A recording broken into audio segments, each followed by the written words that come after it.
روزانہ 4.5 لاکھ افراد اس چوراہے سے پیدل گزرتے تھے۔ رات بھر روشنیوں اور رنگوں کی برسات رہا کرتی تھی، چونکہ یہ دو سڑکوں کے سنگم پر اس طرح واقع ہے جیسے غلیل کا دو شاخہ ہوتا ہے۔ اس لیے اسے اپنی اہمیت کے اعتبار سے دنیا کا چوراہا بھی کہا جاتا رہا ہے۔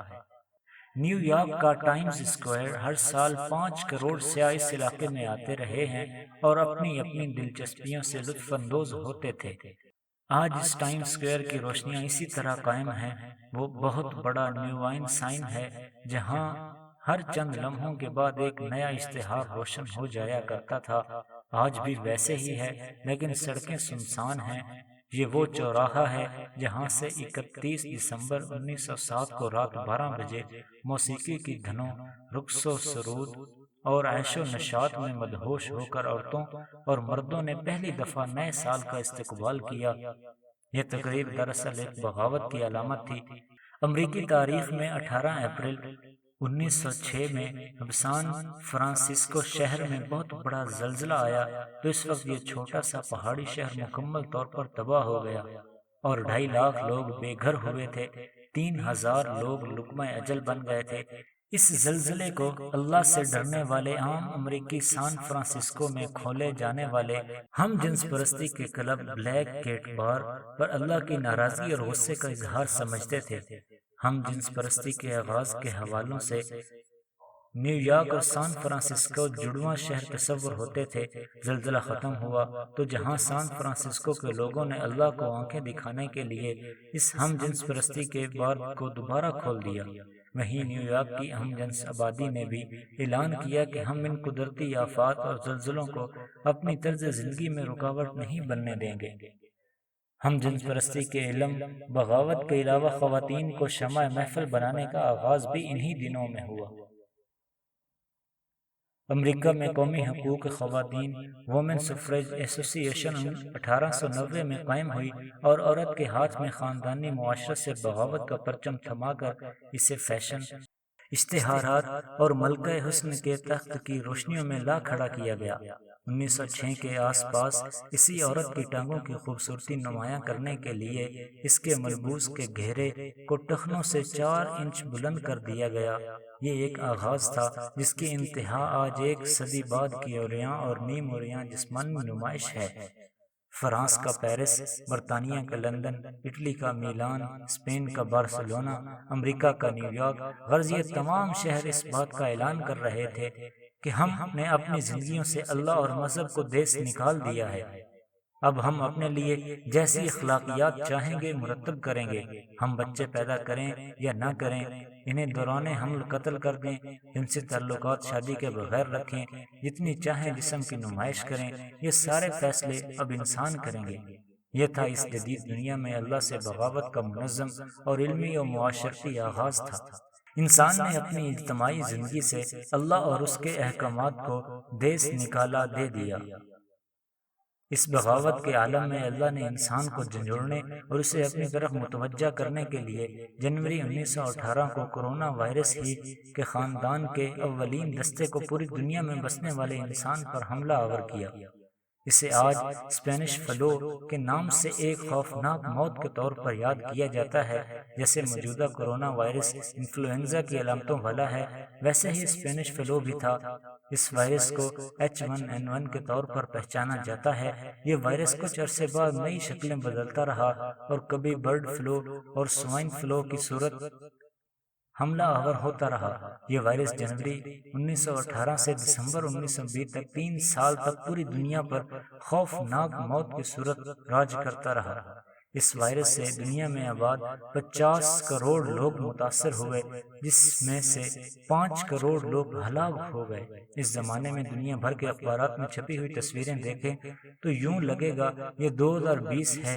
آپ کو ویسے ہی ماسک پہنے ہوئے لوگ سڑکوں پر نظر آئیں گے اور ویسے ہی پورے جسم کو ڈھانپے ہوئے ڈاکٹروں اور نرسوں کی تصویریں اخبارات میں ملیں گی۔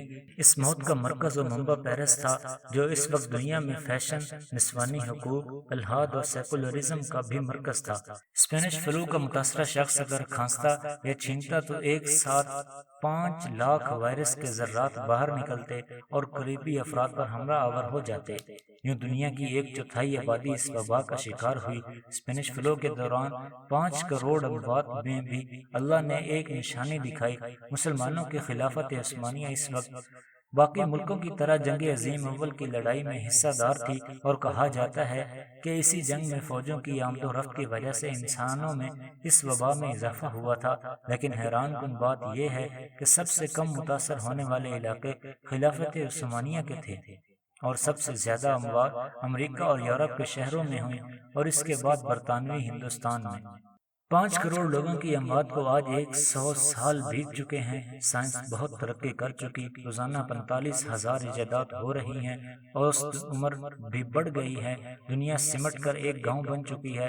لیکن آج بھی ایک سوال پوری انسانی ترقی کا منہ چڑھا رہا ہے: کیا 100 سال گزرنے کے بعد انسان نے اسپینش فلو یعنی H1N1 کے وائرس کا علاج ڈھونڈ لیا ہے؟ جواب نہیں۔ آج بھی اگر میرا اللہ کرونا وائرس کے بجائے اسپینش فلو کا وائرس ہی بھیج دیتا تو انسان کی ساری ترقی 100 سال بعد بھی اس کے آگے بے بس نظر آتی ہے۔ اللہ رب العزت نے دسمبر 1920 میں اپنی اسافت کو 3 سال گزرنے کے بعد ہٹا لیا، لیکن انسان نے اس سے کوئی سبق نہ سیکھا اور بحیثیت مجموعی اللہ کی طرف رجوع کرنے کی بجائے اللہ کو مزید آنکھیں دکھانا شروع کر دیں۔ دنیا بھر کو قتل و غارت اور انسانی خون سے رنگین کر دیا۔ اللہ کی عطا کردہ اخلاقیات سے بغاوت پہلے چھپی ہوئی اور محدود تھی، اب وہ بام عروج پر جا پہنچی۔ میرا جسم میری مرضی کی صدا بلند ہوئی، اور 100 سال بعد اسی طرح کے وائرس نے آج پھر انسان کو ویسے ہی بے بس، لاچار، کمزور کر دیا۔ جسم تو دور کی بات، وہ اپنی مرضی سے کھل کر سانس لینے کے بھی قابل نہیں رہا۔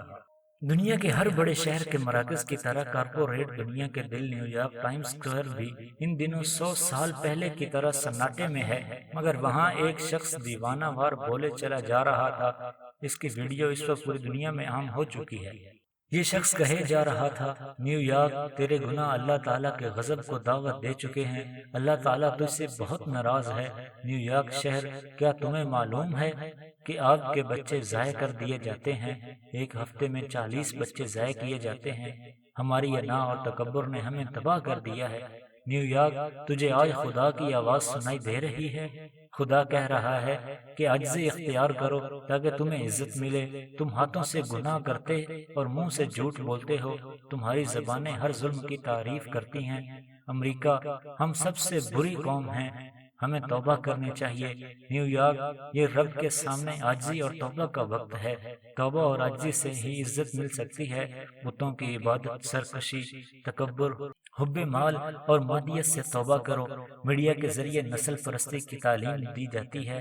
آج طے کرو کہ کس کی عبادت کرنی ہے۔ تم کمپنیوں، بزنس اور حکومت کی عبادت کرو گے یا حقیقی خدا کی عبادت کرو گے، جو بندے کی پکار پر لبیک کہتا ہے؟ اب انتظار کا وقت باقی نہیں رہا۔ نیو یارک، توبہ کرو، کیونکہ ہر چیز کا اختتام ہونا ہے۔ ٹائمز اسکوائر میں یہ پکار اس لیے بلند ہو رہی ہے کہ نیو یارک کے اسپتال لاشوں سے پٹ چکے ہیں۔ کیا ہم بھی ایک ایسے وقت کا انتظار کر رہے ہیں کہ جب لاتعداد دیوانے لاہور کی مال روڈ، اسلام آباد کے میلوڈی چوک اور کراچی کے ایمپریس مارکیٹ میں پکارتے پھریں کہ پھر تم اس خواب غفلت سے جاگو؟